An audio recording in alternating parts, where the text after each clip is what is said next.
ഓം നമോ ഭഗവതേ വാസുദേവായ. ഓം ശ്രീകൃഷ്ണ പരമാത്മനേ നമ. കൃഷ്ണകൃപ ചാനലിലേക്ക് എല്ലാവർക്കും സ്വാഗതം. ഇന്ന് ഭഗവാന്റെ ഒരു കഥ കേൾക്കാം. പത്മപാദരുടെ കഥ. ആദിശങ്കരാചാര്യരുടെ ശിഷ്യരിൽ പ്രമുഖനായിരുന്നു പത്മപാദർ. സനന്ദനൻ എന്ന ആ സന്യാസിയുടെ നാമം പത്മപാദർ എന്നായതെങ്ങനെ എന്നറിയുമോ? ഗുരുവായ ശങ്കരാചാര്യർ പുഴയുടെ മറുവശത്ത് നിന്ന് വിളിച്ചപ്പോൾ തൻ്റെ ഗുരുവിനോടുള്ള കടുത്ത ഭക്തി കൊണ്ട് മുന്നിൽ പുഴയുള്ളത് മറന്ന് നടന്ന് നീങ്ങിയ ആ ശിഷ്യൻ്റെ ഗുരുഭക്തിയുടെ പ്രഭാവത്താൽ പുഴ സ്വയം അദ്ദേഹം ഓരോ പാദം വെള്ളത്തിൽ വെച്ചപ്പോൾ അവിടെ ഓരോ താമരപ്പൂക്കൾ വിരിയിച്ച് അദ്ദേഹത്തെ മുങ്ങിപ്പോകാതെ രക്ഷിച്ചു. അങ്ങനെ അന്ന് മുതൽക്കാണ് അദ്ദേഹം പത്മപാദർ എന്ന് അറിയപ്പെട്ടത്. അങ്ങനെയുള്ള പത്മപാദർ എന്ന സന്യാസി വര്യൻ ശ്രീ നരസിംഹസ്വാമിയുടെ പരമഭക്തനായിരുന്നു. അദ്ദേഹത്തിൻ്റെ നരസിംഹഭക്തി ലോകപ്രസിദ്ധവുമാണ്. അങ്ങനെയിരിക്കെ ഒരു ദിവസം പത്മപാദർക്ക് തോന്നി തൻ്റെ ഇഷ്ടദേവതയായ ശ്രീ നരസിംഹമൂർത്തിയെ കൊടും തപസ് ചെയ്ത് പ്രത്യക്ഷപ്പെടുത്തിയാലോ എന്ന്. മാത്രവുമല്ല, അദ്ദേഹത്തിന് താൻ തന്നെയാണ് നരസിംഹമൂർത്തിയുടെ ഏറ്റവും വലിയ ഭക്തൻ എന്നൊരു തോന്നൽ അദ്ദേഹത്തിൽ കടന്നുകൂടി. പോരം അഹങ്കാരം എന്നത് മഹാവിഷ്ണുവിന് സഹിക്കുവാൻ കഴിയാത്ത ഒരു വികാരമാണ്.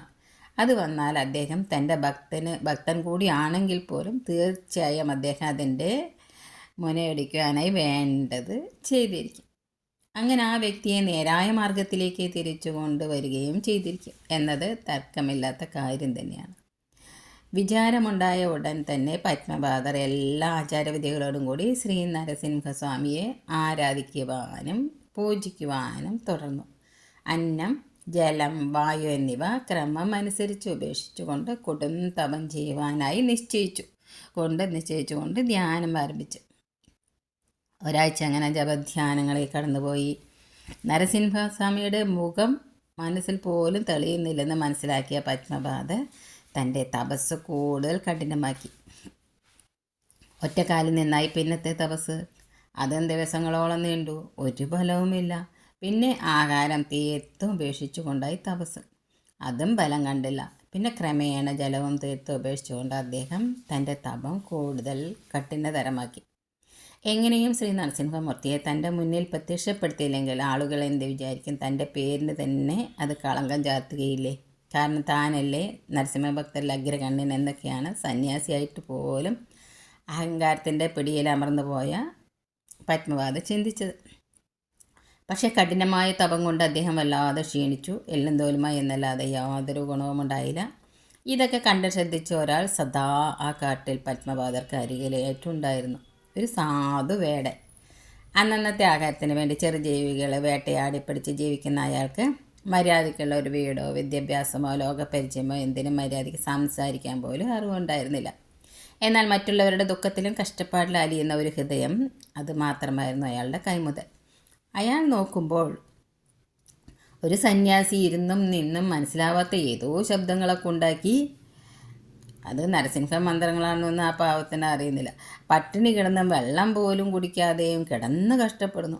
കുറേ ദിവസമായി രാവിലെയും വൈകിട്ടും അതിലേ കടന്നു പോകുമ്പോൾ ഈ കാഴ്ച കണ്ട് മനസ്സ് വേദനിച്ച ആ പാവം ഒരു ദിവസം ഇതിനെക്കുറിച്ച് അറിയുവാൻ തന്നെ തീരുമാനിച്ച് സന്യാസിയോട് കാര്യം ആരാഞ്ഞു. എന്നാൽ കുറേ നേരം നിന്ന് ചോദിച്ചെങ്കിലും ധ്യാനത്തിലായിരുന്ന പത്മപാദർ മറുപടി ഒന്നും പറഞ്ഞില്ല. അതിനെ വേടൻ അടുത്ത് കണ്ട് കഴിക്കുവാൻ യോഗ്യമായ കുറേ ബലമൂലാദികൾ ഒരു ഇല കൊമ്പിലും മുളം കുഴലിൽ അടുത്തുള്ള തടാകത്തിലെ വെള്ളവുമായി അദ്ദേഹം ഉണരും വരെ കാത്തു നിന്നു. ഉണർന്നപ്പോൾ ഇവയെല്ലാം കാൽക്കൽ വെച്ച് തൊഴുതു മാറിയെന്നുകൊണ്ട് ചോദിച്ചു, എന്നും കാണുന്നതാ തമ്പ്ര, ഒന്നും കഴിക്കാതെ കുടിക്കാതെ ഉറക്കെ എന്തൊക്കെയോ വിളിച്ച് പറഞ്ഞ് കഷ്ടപ്പെടുന്നത്. എന്താ കാര്യം തമ്പ്ര? എന്നോട് ചൊല്ല്. അടിയനെ കൊണ്ട് നടക്കുന്നതാണെങ്കിൽ അടിയൻ സഹായിക്കാം. കാരണം ഇപ്പോൾ തന്നെ തമ്പ്ര വല്ലാതെ ക്ഷീണിച്ചു പോയിരിക്കുന്നു. അടിയനെ ഇനിയും കാണാൻ വയ്യാത്തതുകൊണ്ട് ചൊല്ല് തമ്പ്ര എന്ന്. ആദ്യം ഈ എട്ടും പൊട്ടും തിരിയാത്തതുകൊണ്ട് ഇതൊക്കെ പറഞ്ഞിട്ട് എന്ത് കാര്യം എന്ന് കരുതി പത്മപാദർ ഒന്നും പറഞ്ഞില്ലെങ്കിലും പിന്നീട് നിർബന്ധം സഹിക്കുക വയ്യാതായപ്പോൾ അദ്ദേഹം പറഞ്ഞു, നിനക്കത് പറഞ്ഞാൽ മനസ്സിലാവില്ല. ഞാൻ ശ്രീ മഹാവിഷ്ണുവിൻ്റെ ചതുരവതാരമായ ശ്രീ നരസിംഹമൂർത്തിയെ പ്രത്യക്ഷപ്പെടുത്തുക എന്ന ഉദ്ദേശത്തോടെയാണ് ഈ കൊടും തപത്തിന് ഒരുമ്പിട്ടിരിക്കുന്നത്. എന്നാൽ ആ പറഞ്ഞൊന്നും തന്നെ പാവം നമ്മുടെ വേടന് മനസ്സിലായില്ല. എന്ന് മാത്രമല്ല, നരസിംഹം എന്താണെന്നോ എങ്ങനെ ഇരിക്കുമെന്നോ അറിയാത്തത് കൊണ്ട് ആ പാവം വീണ്ടും തൻ്റെ സംശയം പത്മപാദരോട് ചോദിച്ചു. തമ്പ്രാ, അറിയാത്തത് കൊണ്ടാണ് ഈ നരസിംഹം കാണാൻ എങ്ങനെയാ, ഏത് ജീവിയെ പോലെയാണ്? അല്ല, ഈ കാട്ടിലെങ്ങാനും വെച്ച് കാണുകയാണെങ്കിൽ ഞാൻ പിടിച്ച് കെട്ടി തമ്പ്രാൻ്റെ മുന്നിൽ കൊണ്ടുതരാം. അപ്പോഴെങ്കിലും തമ്പ്ര പട്ടിണി കിടക്കുന്നത് നിർത്തുമല്ലോ. വേടൻ്റെ വാക്കുകൾ കേട്ട് വിഡ്ഢിത്തരമായി കരുതി ഉള്ളിൽ പരിഹാസവും അല്പം പുച്ഛവും കലർന്ന ഭാവത്തോടെ പത്മപാദർ ഇങ്ങനെ പറഞ്ഞു. എനിക്ക് ആരുടെയും സഹായക്കാര്യത്തിൽ വേണ്ട. പിന്നെ നരസിംഹം എന്നാൽ ശിരസ് സിംഹത്തെ പോലെയും ഉടൽ മനുഷ്യ സമാനവുമായ ഒരു അവതാരമാണ്. നിനക്കത് കാണുവാൻ പോയിട്ട് മനസ്സിലാകുവാൻ തന്നെ പല ജന്മങ്ങൾ വേണ്ടി വരുമെന്ന്. കൂടുതലൊന്നും കേൾക്കാതെ വേടൻ നരസിംഹത്തെ കണ്ടുപിടിക്കാൻ പുറപ്പെട്ടു. തനിക്കൊന്നും കിട്ടാനല്ല, ഒരു ജീവൻ പട്ടിണി കിടന്ന് നഷ്ടപ്പെടാതിരിക്കുവാൻ വേണ്ടി മാത്രം. ഒരു സന്യാസിയുടെ കഷ്ടപ്പാട് കുറയ്ക്കുവാനും അദ്ദേഹത്തെ സഹായിക്കാനും വേണ്ടി മാത്രം ചിന്തിച്ചുകൊണ്ട് ശുദ്ധനായ വേടൻ കാടും മേടും മലകളും താണ്ടി നരസിംഹത്തെ അന്വേഷിച്ച് നടക്കുവാൻ തുടങ്ങി. അതും തമ്പ്രാൻ്റെ സിംഗേ നീ എങ്കേ എന്ന് ചോദിച്ചുകൊണ്ട്. കാട്ടിലെ എല്ലാ ഗുഹകളിലും വലിയ മരങ്ങളിലും മലയുടെ അടിവാരത്ത് എന്ന് വേണ്ട എല്ലായിടത്തും കണ്ട എല്ലാ മൃഗങ്ങളെയും പരിശോധിച്ചുകൊണ്ട്, ഓ ഇത് നീയായിരുന്നോ, ഞാൻ ഓർത്തു തമ്പ്രാൻ്റെ സിംഹമാണെന്ന് എന്ന് പറഞ്ഞ് അതിനെ വിട്ടുകളയും. ഇങ്ങനെ രാവും പകലും ഒരു ഭ്രാന്തനെ പോലെ അവൻ തമ്പ്രാൻ്റെ സിംഹത്തെ തേടി നടന്നു. അങ്ങനെ വിഷ്ണുപൂജ ചെയ്യുന്ന ഒരാളെ സഹായിക്കുക എന്ന മഹാപുണ്യത്താൽ സുഹൃതിയായ ആ വേടൻ അറിവോടെ കൊടും തപം ചെയ്യുന്ന പത്മപാദരേക്കാൾ ഭക്തിയിൽ ഉയരങ്ങളിലായി. ഒപ്പം ശാരീരികമായും ഒരു തപസിയേക്കാളും ക്ഷീണിതനുമായി തീർന്നു. എന്നിട്ട് അവൻ തമ്പ്രാൻ്റെ സിംഹത്തെ അന്വേഷിച്ചു കൊണ്ടേയിരുന്നു. ഒടുവിൽ ആ നിഷ്കളങ്കമായ, അതിലേറെ നിഷ്കാമമായ ഭക്തിയുടെ താപം സാക്ഷാൽ ശ്രീ വൈകുണ്ഠത്തെ പോലും തിളപ്പിക്കുവാൻ തുടങ്ങി. സാക്ഷാൽ പന്നകശ്രേഷ്ഠനും മഹാവിഷ്ണുവിൻ്റെ തൽപ്പവുമായ അനന്തന് വേടൻ്റെ തപശക്തി കൊണ്ട് പാലാഴി തിളച്ചിട്ട് ദേഹം പൊള്ളാൻ തുടങ്ങി. ഒപ്പം എല്ലാവരെയും ദാരിദ്ര്യതാപത്തെ തപിപ്പിക്കുവാൻ കഴിവുള്ളവളായ ശ്രീലക്ഷ്മി ദേവിയും ഈ താപത്താൽ വലയുകയും ഭഗവാനോട് എത്രയും പെട്ടെന്ന് ഇതിന് പരിഹാരം കാണണമെന്ന് പറഞ്ഞ് സങ്കടമർത്തിക്കുകയും ചെയ്തു.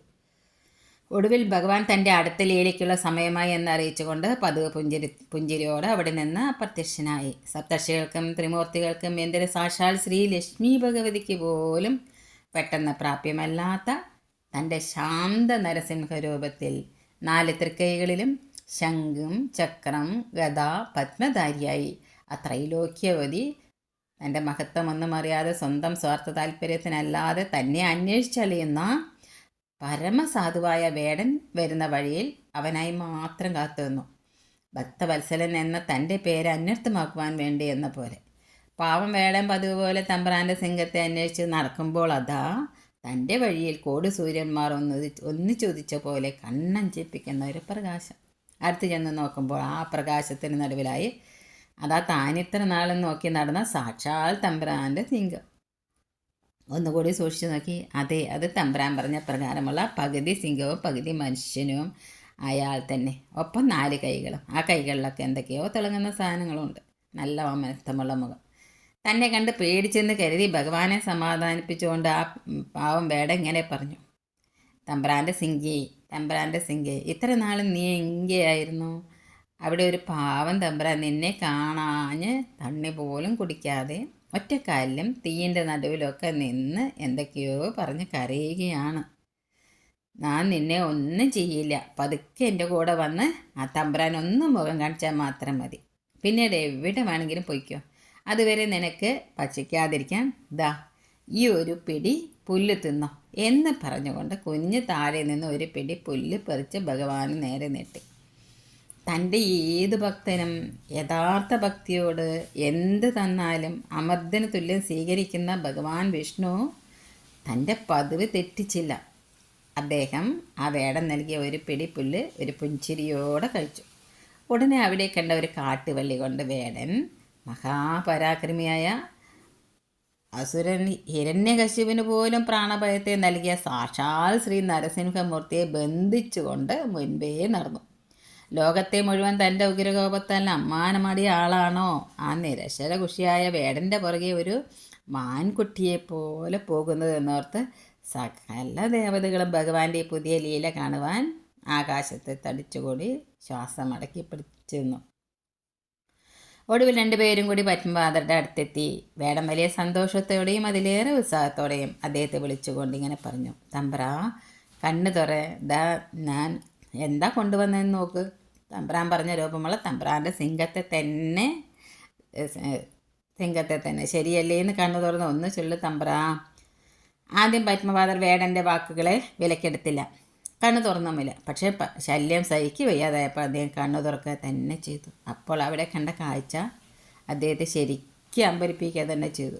വലിയ നരസിംഹഭക്തനാണെന്ന് സ്വയം അഹങ്കരിച്ച തൻ്റെ ചിട്ടയായ എല്ലാ പൂജകൾക്കും തപസ്സിന് മുന്നിൽ പ്രത്യക്ഷനാകാതിരുന്ന തൻ്റെ ഇഷ്ടദേവത സാക്ഷാൽ ശ്രീ നരസിംഹമൂർത്തി യാതൊരു അറിവോ വകതിരിവോ ഇല്ലാത്ത വേടൻ്റെ കയ്യിലെ വെറും കാട്ടുവള്ളിയിൽ ബന്ധിതനായി അനുസരണയുള്ള ഒരു ആട്ടിൻകുട്ടിയെപ്പോലെ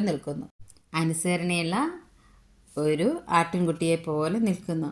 ചുണ്ടിൽ ലോകത്തെ മുഴുവൻ മയക്കുന്ന തൻ്റെ സ്വതസിദ്ധമായ പുഞ്ചിരിയോട്.